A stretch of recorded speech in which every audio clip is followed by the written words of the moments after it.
Don't you hate it when this happens? Let me show you how to deal with this once and for all. Hello peeps, Drakken here. Welcome back to another City Skylines episode where we are building Drakken. It feels really good to be back in the city because we are going to have a really exciting in-game week ahead of us and I still have so many plans for it. Last episode I did a time-lapse of building this interchange and connecting it to the outside world. This means as the first task of this episode, with all the outside connections established, I have to stick to my promise I gave in episode 9 to remove this abomination, which I had to install back then to cope with the tourist apocalypse. The first step is to allow all the vehicles again on our highway. I want all the cars inside the system to be able to leave it. That's why I'm destroying the entry points, or at least turning them into only exit points. Okay, let's wait till everybody left the system. And then comes the fun part. Bulldozer time! Distraction, chaos, havoc, yes! Do you remember destroying other people's sandcastles on the beach as a kid? Same feeling. Okay, so I need to pay close attention on this highway stretch to see if tourism traffic increases again drastically. But compared to back then when I had to install the abomination, we have much more options to get in and out of the city. So, as we are already doing a clean up episode, kind of, and increasing our income because reducing unnecessary roads, I was thinking about we rearrange all that stuff below ground. Because I am planning an expansion in this direction. Also, it turned out that I overestimated the importance of connecting the cargo hub to this underground highway thing, because all the goods which need to go there are delivered by train anyway. But what we really need is a quick return trip from kind of this spot to the entrance of the industry area, because now I'm kind of forcing them to go through the warehouse district, which is not ideal. And also all the industry down here, they probably want a more direct route without having to go through this industry area back to the highway. And then there is also this post-sorting facility, which kind of gets most of its unsorted traffic from the cargo hub. I rather would like to have it somewhere around here. So the basic idea is, in order to prepare for the expansion, we want to get as much traffic off these highways in and out to the actual highway as possible. Alright guys, let's do it!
Okay, that turned out rather nice so far. I mean, we will have to regrow stuff and such, but this looks like a solid foundation. Now, in the middle of this entire process, I noticed something that was bugging me for a long time. It used to be that the raw materials would use the same highway entry into the area as all the other trucks. And I actually want to separate these sorts of traffic to take it off the highway. So before I can reconnect everything, we need to go one step further and resync the way our raw resources reach the processing area. This involves resyncing storage units, and I'm also thinking about a highway leading all the truck traffic around the suburb to a centralized new storage thing that also would have access to a dedicated cargo train station. Let's go awesome!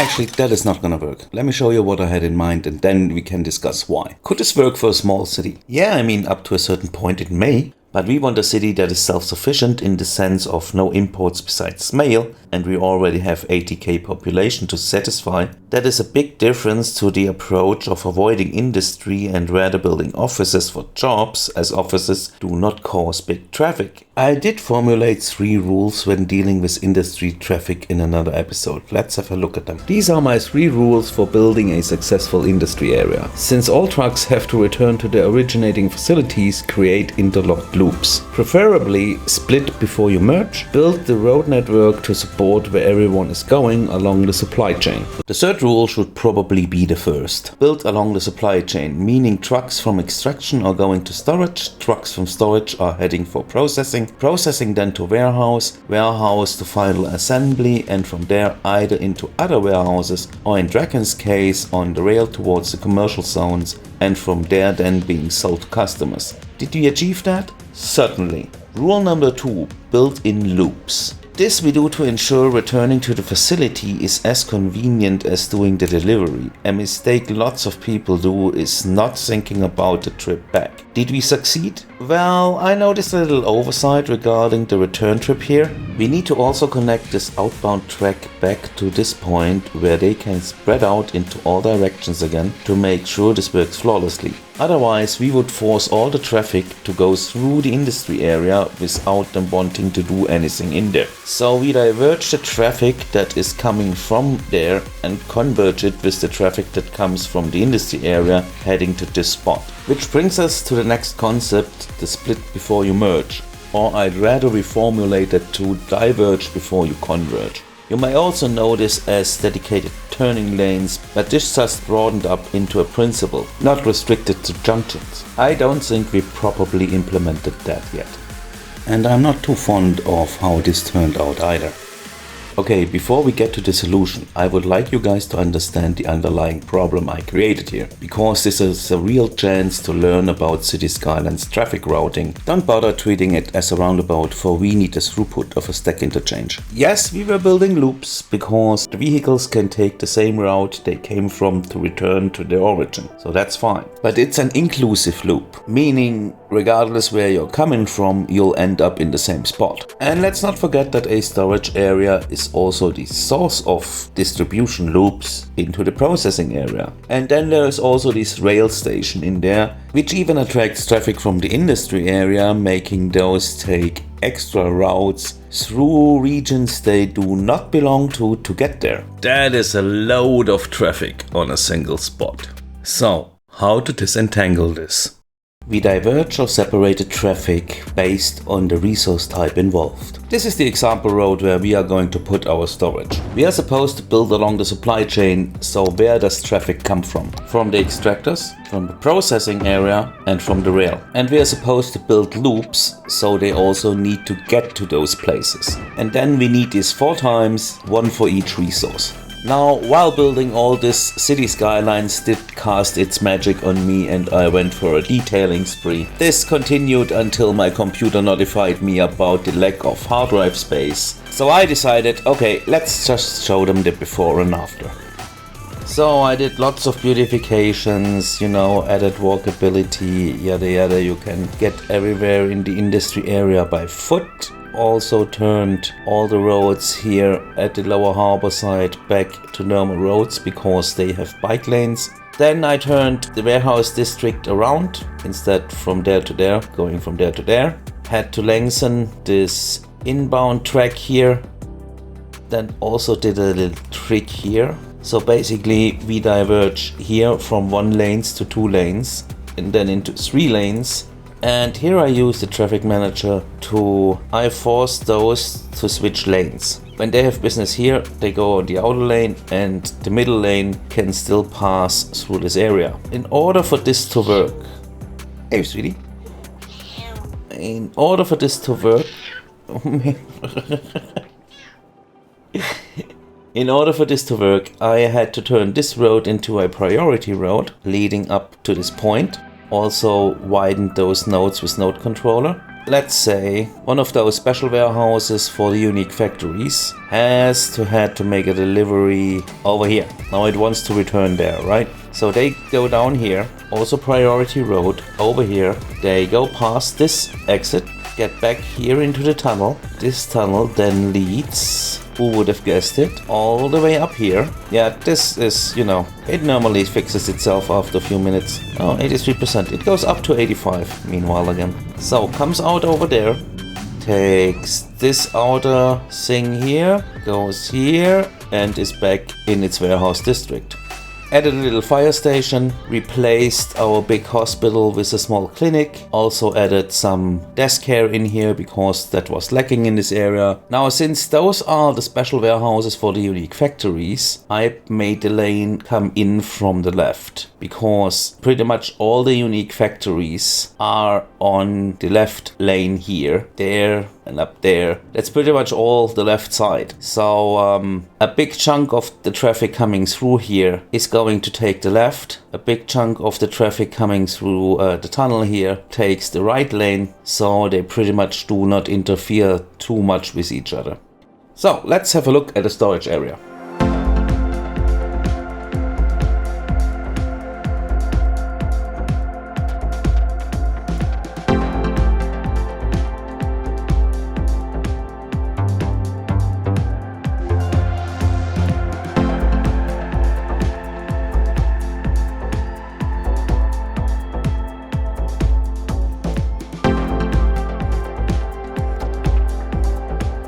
Okay, what I did here is I made a dedicated lane for each resource type, again using those 3-lane one-way roads. The extractors are coming in from here, diverge here, either converge here or converge over there. From the processing, these tracks come in here and then go either left and right, converging over there and over there, or from the rail, coming in here, diverge here, converge, converge. Same goes for the way back, that is below those highways. So in the middle we have again the route that leads back into the processing area. Here to the left, and here we go back to the cargo train station, and then here over the bridge, and on this way we head back to the extraction area.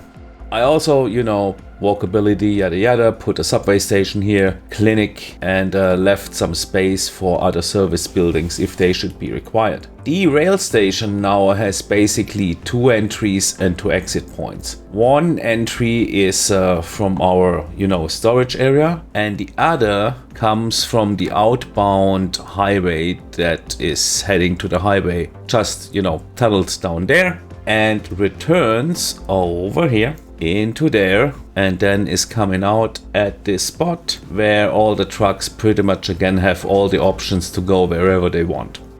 So I hope that you learned a bit about dealing with industry traffic. So thanks for watching, please leave a like if you liked it, and we see each other next time. Bye guys.